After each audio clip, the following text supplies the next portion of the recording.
is 13 Eyewitness News, Houston's choice for news, with Dave Ward and Jan Carson. The weather with Ed Brandon. The sports with Bob Allen. And Action 13's Marvin Zimler. Good evening, friends. It is the largest apartment complex fire in Houston's history, and it is still burning out on the city's near west side. Jan Carson has a live Insta-Eye camera at the Woodway Square Apartments, the scene of a 7-alarm blaze. Dave, you can see behind me, the firefighters are still trying to put out the flames in a number of buildings here at the Woodway Square Apartments. They are happy to report that finally, after 3 hours of intense firefighting here, they do now have this fire under control. A 7-alarm fire. They say they stopped it just short of Woodway Avenue.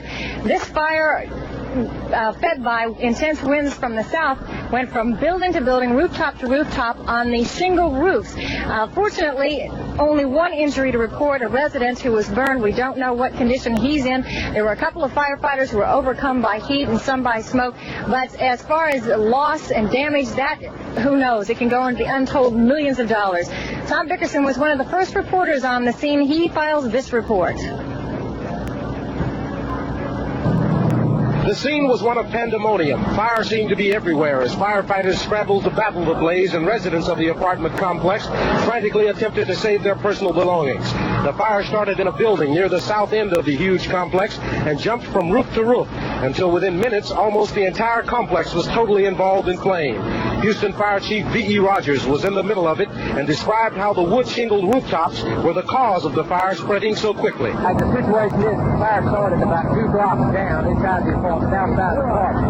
The wind and the wood shingles are carrying it northbound with the wind, and it's getting every roof in the project on fire. Are you having problems with water too? Water does not seem to be the problem. The problem is the flying branch and the wood shingles. We feel like we've got it cut off, and the next thing you know, the wind blows it on over to another wood shingle roof, and it's a start. At one point, firefighters had to resort to taking water from the apartment swimming pool to battle the blaze. Deputy Fire Chief Whitey Martin, at one point during the raging flame, told me it was a classic example of what firefighters call a firestorm. That's what we call it. The fire is burning up above the second story and it's generating its own flame down. That's what all this high wind is right now. The flames blow smoke all everywhere. Just like you see an open fire, a campfire or something, it's generating the draft at the bottom of the fire and it's just bringing the carbon. Residents who weren't trying to save themselves or their property stood and watched the tragedy seemingly in a state of shock. I think it's terrible. You lose everything? It's on its way out right now.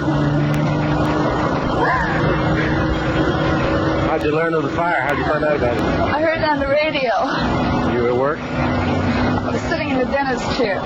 As photographer Ed Bragg and I moved through the area, we repeatedly heard witnesses describe the scene as, quote, incredible and unbelievable. Although it hasn't been confirmed, it is believed the fire started in an air conditioning unit. One thing is for sure, this fire will certainly go down as one of the worst in Houston's history.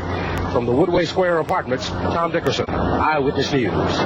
And earlier at the height of the fire, when I walked among the burning apartment buildings, it was tragic to see the expressions on people's faces, the shock, the dismay, the alarm as they came home, saw their apartments in flames or perhaps totally destroyed. David Glott has a report on some of the victims. It was the kind of disaster that nightmares are made of or Holocaust movies based on. For the residents, it was a devastating disaster. Realizing that the fire was spreading, the residents ran to their apartments, grabbing what they could. For some, it was not very much. Got out of the shower and we saw smoke by the window, and we came outside and it was about 5 apartments away. We never thought it would even hit our building. We didn't even take it seriously. Like, we went in to get a couple of things, but we thought we'd come back out, you know, and go back in if it got fixed, and all of a sudden it started going, and that was... How much did you get out? Hardly clothes, A dog? For others, more was salvaged, but not enough. This woman took dozens of antiques out of her apartment. She even carried out her birds. But inside, to be destroyed by the flames, were even more belongings. Unbelievable, she said. All the antiques my grandmother gave me are gone. Still others were numbed as they arrived home from work. They had lost everything. I was at work when we saw it from the office, and by the time I got here, it was gone. It was all caved in. This is all I could get. We didn't hardly have a chance to get this, but it's all we got. It's not much. We just moved here from Florida. And I guess, I don't know. I don't believe we have any insurance at all for it. I can't believe the way this fire just raged through the place. Items of clothing, furniture, and memorabilia are scattered everywhere. As one resident told me, I work from 9 in the morning until 10 at night for a good life, and this is all that's left. It was gone in just a few minutes. David Glott, Eyewitness News.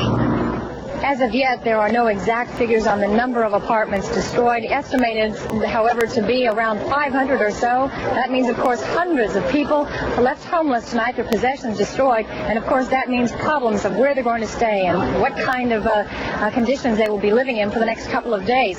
Johnstown Properties has offered plenty of rooms for people who have been victims of this fire. Also, other Lincoln properties. The Second Baptist Church that's located at 6400 Woodway is taking refugees. The Savoy Houston Hotel in downtown Houston has 100 rooms they're offering to those displaced by the fire if they can show proof that they live in the Woodway Square apartments. 50 Houston police officers have been called to the scene of the fire to control traffic and, of course, to try to keep away looters. There have been some reports of looting at the scene. They want to make sure that that does not continue. As of right now, we say that the fire is under control. Some of the firefighters have now been able to go home. They are being relieved by other firefighters. It's been a tough battle for these firemen. 7-alarm blaze that is now under control here at these apartments. And we're going to have more available on this fire as soon as we get it. Now let's go back to Dave in the studio.